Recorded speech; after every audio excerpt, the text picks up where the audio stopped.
Assalamualaikum warahmatullahi wabarakatuh. Selamat pagi, salam sejahtera untuk kita semua. Oke, bagaimana kabar kalian hari ini, siswa-siswi Bapak kelas 4? Semoga baik saja dalam lindungan Tuhan Yang Maha Esa ya. Sehat selalu, semoga terlindungi dari segala mara bahaya penyakit yang tengah melanda kita sekarang ya. Tetap jaga pola hidup sehat, selalu menjaga jarak, cuci tangan, pakai masker kalau kemana-mana ya. Dan jangan lupa makan makanan yang bergizi untuk meningkatkan daya imunitas tubuh. Nah, pertemuan kali ini di hari Selasa, karena berhubung hari Selasa, jadwalnya adalah tematik dan matematika. Kita akan membahas di video kali ini tentang mata pelajaran matematika. Ini adalah video tutorial pertama pembelajaran Bapak untuk kelas 4. Nah, sebelumnya juga udah banyak sih di channel YouTube Bapak. Video ini akan Bapak posting di channel YouTube Bapak. Kalian bisa cek channel YouTube Bapak, nanti ada Bapak share di grup WA. Nah, pelajari, tugasnya ada di dalam video ini ya. Nah, pelajari dengan baik dan benar. Jika ada yang bingung, silahkan tanyakan Bapak. Kita boleh silakan tanya Bapak lewat WA atau kita diskusi grup di Google Classroom. Oke? Nah, untuk mempersingkat waktu, hari ini kita akan membahas tentang keliling bangun datar. Nah, sebelumnya kalian sudah mempelajari tentang di tugas 3 kalau tidak salah, mempelajari tentang jenis-jenis bangun datar segi banyak. Di situ kalian sudah menentukan apa itu segi banyak, mengidentifikasi segi banyak itu seperti apa, terus dapat membedakan segi banyak beraturan dan tidak beraturan beserta ciri-cirinya. Bapak lihat hasil tugas 3, 80% siswa Bapak sudah memahami. Bagi yang belum, pelajari lagi atau boleh bertanya lagi kepada Bapak. Oke? Nah, kita lanjut. Materi kita keliling bangun datar. Nah, bangun datar ini yang akan kita pelajari di materi ini, yaitu ada 3. Persegi, persegi panjang, dan segitiga. Bangun datar maksudnya itu bangun yang memiliki 2 dimensi. Dia hanya memiliki panjang dan lebar. Tidak bisa dan tidak memiliki isi dalamnya, hanya memiliki panjang dan lebar. Nah, materi pertama yang akan kita bahas adalah keliling persegi. Nah, keliling persegi seperti apa cara penyelesaiannya, bentuk soalnya dan lain-lainnya akan kita bahas di slide selanjutnya. Nah, sebelum kita mulai, akankah lebih baiknya kita berdoa menurut agama dan kepercayaannya masing-masing? Berdoa dimulai.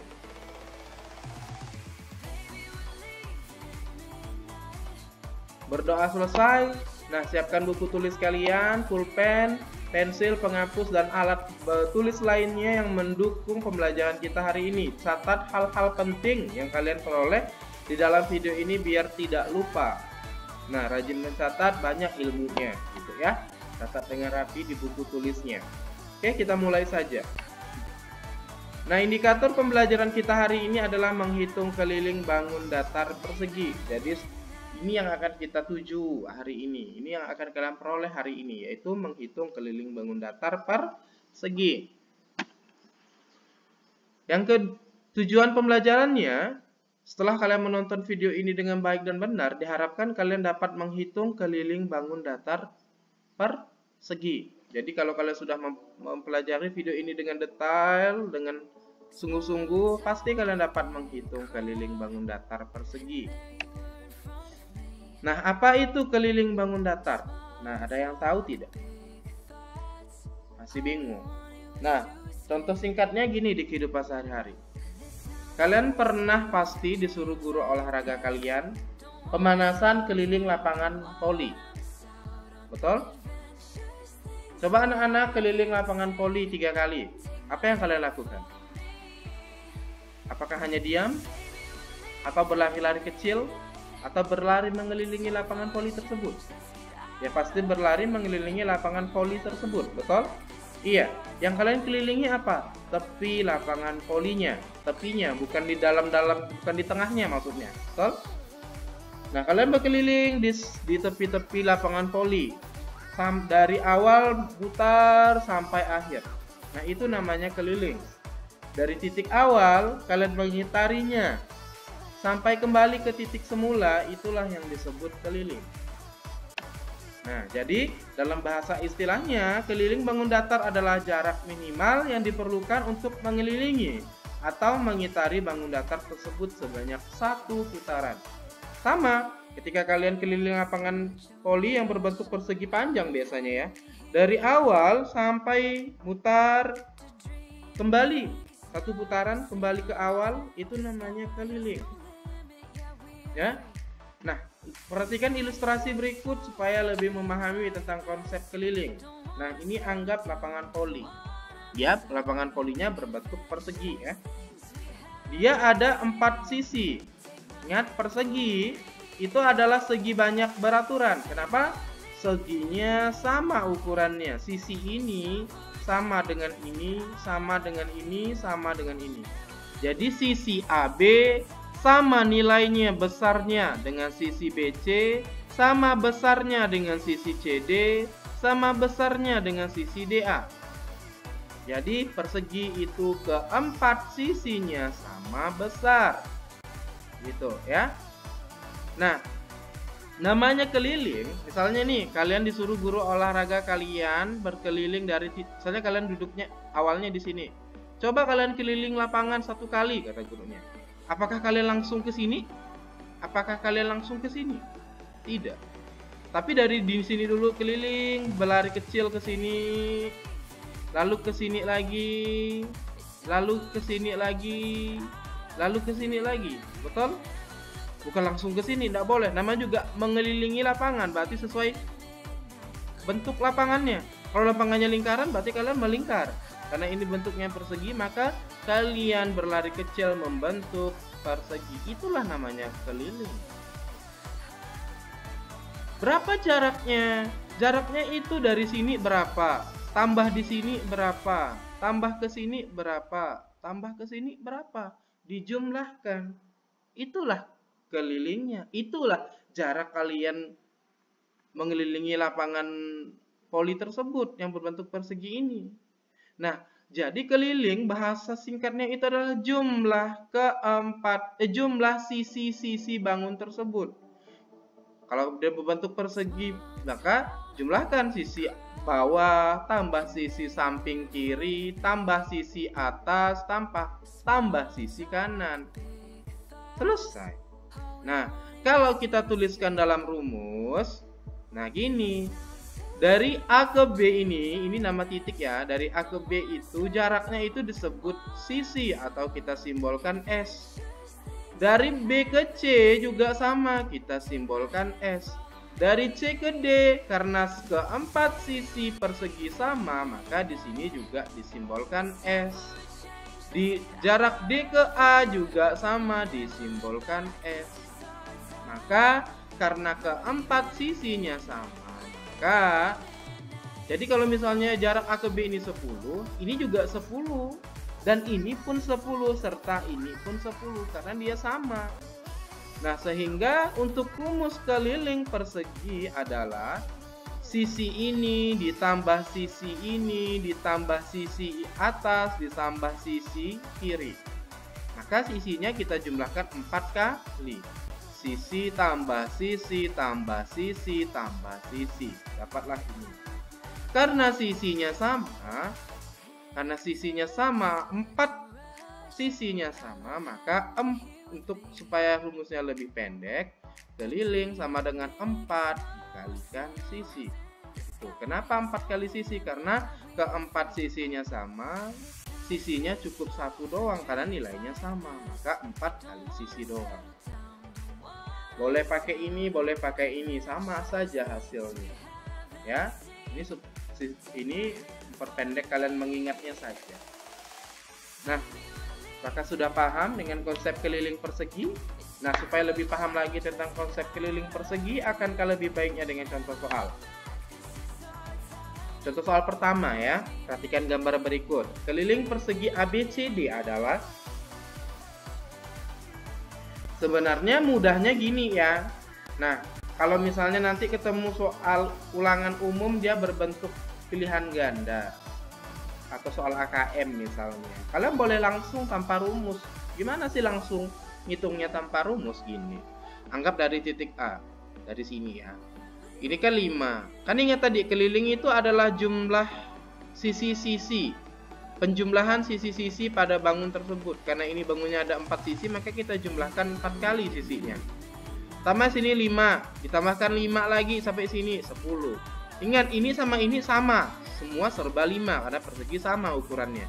Berarti 5 tambah 5 10. Tambah 5 lagi 15. 15 tambahkan 5 lagi 20. Ya selesai, kelilingnya adalah 20. Kalau hanya menjumlahkan ini tambah ini tambah ini tambah ini, toh sisinya semua serba 5. Kalau sini 12 maka sini 12, sini 12, sini 12, tinggal tambahkan 12 tambah 12 tambah 12 tambah 12, selesai. Itu cara cepatnya kalau dia soal pilihan ganda. Bagaimana kalau dia soal isian atau uraian? Jadi kalian harus pakai cara, betul? Kalau langsung jawabannya salah kalau pakai soal isian. Jadi kalau soal isian itu, ini Bapak tekankan, menjawab soal isian itu seperti ini ya, di pelajaran matematika yang Bapak ampu ya. Bapak tidak mau langsung jawaban, langsung cara gini, udah, tidak mau. Harus ada diketahui dulu. Diketahui. Apa diketahui di soal? Yaitu ini apa nih 5 cm? Yaitu si. Dari A ke B ini kan disebut sisi tadi, sebelum penjelasan di sebelumnya. Maka sisi kita simbolkan S sama dengan 5 cm. Ditanya, harus ada ditanya. Apa yang ditanya? Keliling. Nah, yang diketahui cukup satu. Kenapa? Hanya sisinya doang yang diketahui kan? Jadi hanya satu doang. Nah, setelah diketahui tulis ditanya. Apa yang ditanya di soal? Kelilingnya. Keliling perseginya berapa? Setelah ditanya baru kita jawab. Jawab keliling, rumusnya Bapak pakai yang ini ya, paling simpel ya. Keliling rumusnya 4 kali sisi. Kalian udah tahu S ini adalah 5, tinggal masukkan 4 ini angka pasti, tidak boleh diubah-ubah. Maka keliling sama dengan 4 kali S-nya ganti 5, karena kan sisinya 5 cm diketahui. 5. Tinggal kamu kalikan 4 kali 5, maka kelilingnya sama dengan 20. Sama kan dengan cara cepat tadi, tinggal jumlahin. Maka kelilingnya 20 cm. Jadi keliling persegi ABCD adalah 20 cm. Jadi kalau soal dia uraian dari diketahui apa aja, ditanyanya apa, lalu jawab ini caranya, langkah-langkah penyelesaiannya, lalu terakhir kesimpulan. Walaupun kalian benar jawabnya, tapi kalian tidak ada ini, skornya kurang. Kalau dia soal uraian atau esai, kalau dia soal pilihan ganda boleh langsung. Nah, apakah ada yang ditanyakan? Mudah kan? Tidak ada yang sulit kok. Nah, supaya lebih paham lagi contoh kedua. Nah, contoh kedua ini berbeda sedikit dengan contoh pertama. Contoh kedua ini itu kebalikan dari contoh pertama. Kenapa? Kalau contoh pertama itu kan kita mencari keliling. Tapi di contoh kedua, kita mencari sisinya, di mana kelilingnya udah diketahui. Nah, ini soalnya. Kita baca. Jika keliling sebuah persegi diketahui 64 cm, maka berapakah panjang sisi persegi tersebut? Nah, ini kebalikan dari soal pertama. Kalau soal pertama, Bapak bilang sekali lagi, itu mencari keliling, sisinya udah diketahui. Kalau soal kedua ini bentuknya, kelilingnya udah diketahui, kalian disuruh mencari sisinya. Nah, bagaimana caranya? Karena ini soal uraian, pakai diketahui. Diketahui kelilingnya adalah 64 cm, keliling perseginya ya. Lalu yang ditanya apa? Ditanyanya sisi persegi tersebut. Nah, jawab langkahnya. Nah, untuk mencari sisi persegi jika diketahui kelilingnya menggunakan persamaan rumus sebagai berikut. Jadi, kita menggunakan ini rumusnya. Bukan keliling sama dengan 4 kali sisi, salah. Itu mencari keliling. Di sini kan kelilingnya udah diketahui. Sekarang kita kan mau cari panjang sisinya. Kalau mencari panjang sisinya yang kelilingnya diketahui, maka rumusnya sisi sama dengan keliling. Bapak simbolkan K ya, dia lebih ringan. Per itu artinya bagi. Keliling dibagi 4. Ya, 4 ini angka tetap, tidak boleh diubah. Maka sisi sama dengan keliling dibagi 4. Atau keliling per 4. Per itu kan artinya bagi. Kita masukkan sisi sama dengan kelilingnya kan udah kita ketahui yaitu 64. Per 4, 4 ini angka pasti. Maka 64 kita bagi 4, dapatlah 16 cm. Nah, jadi sisi persegi tersebut adalah 16 cm. Nah, itu cara atau langkah penyelesaian jika diketahui kelilingnya kalian ingin cari sisinya. Pakai persamaan sisi sama dengan keliling bagi 4. Gimana? Udah tambah paham? Nah, kalau udah Semakin mantap, kita contoh 3. Nah, contoh 3 ini adalah kombinasi permasalahan contoh 1 dan 2 dijadikan 1. Nah, contoh 1 ini kan cari keliling. Contoh kedua nanti tadi cari sisi. Nah, ini sama. Kita menggunakan kedua rumus yang ada. Kita jadikan 1. Nah, ini bentuk soal cerita yang sering muncul di ulangan harian atau ulangan akhir semester biasanya. Kita baca soalnya dulu. Pada sekeliling taman yang berbentuk persegi akan ditanami pohon pinus dengan jarak antar pohonnya adalah 4 meter.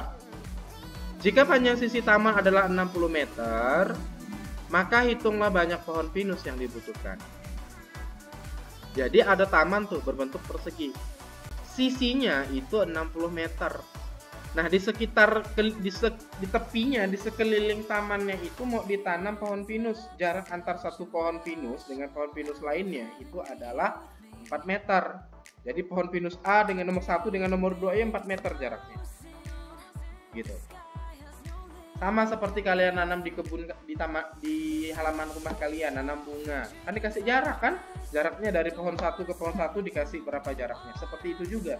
Jadi ketika dia kebunnya berbentuk persegi, tamannya berbentuk persegi dengan sisi 60, mau ditanami pinus dengan jarak 4 meter, berapa banyak pohon pinus yang diperlukan agar di sekeliling taman yang berbentuk persegi dengan sisi 60 itu dapat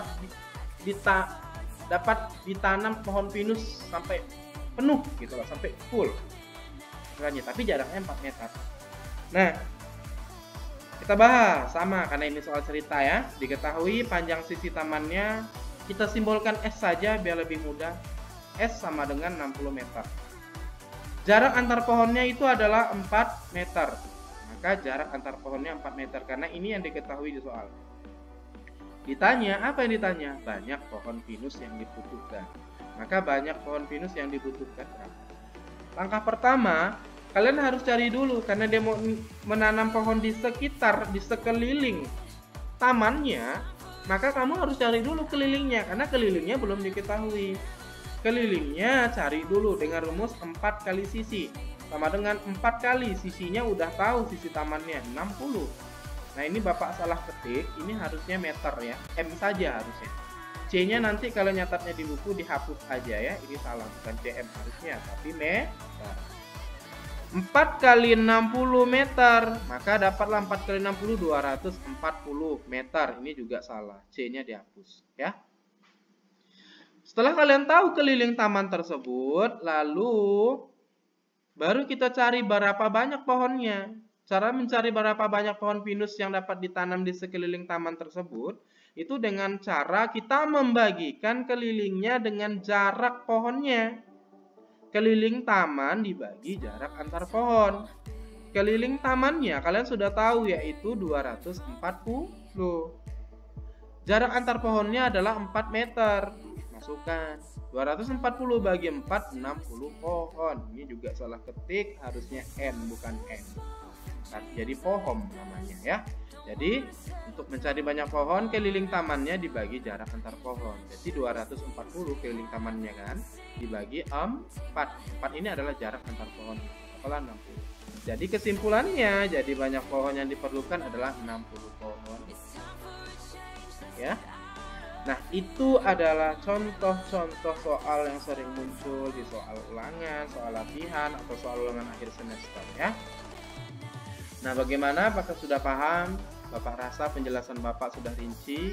Kalian tinggal memahaminya lagi. Kalau masih bingung, silakan diskusi via WA atau di GC. Atau bisa juga nonton video referensi di YouTube, banyak sekali.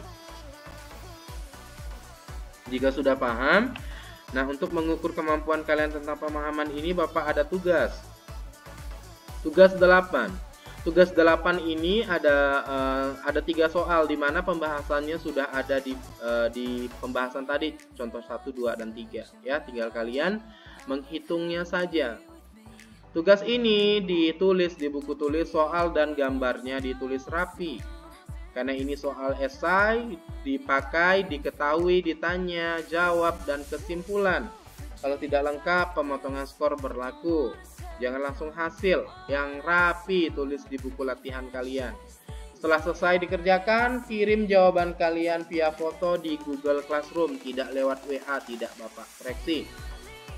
Nah, batas tenggat tugas 8 ini adalah hari Rabu pukul 23.59 malam atau bahasa lainnya sebelum pukul 12.30 malam.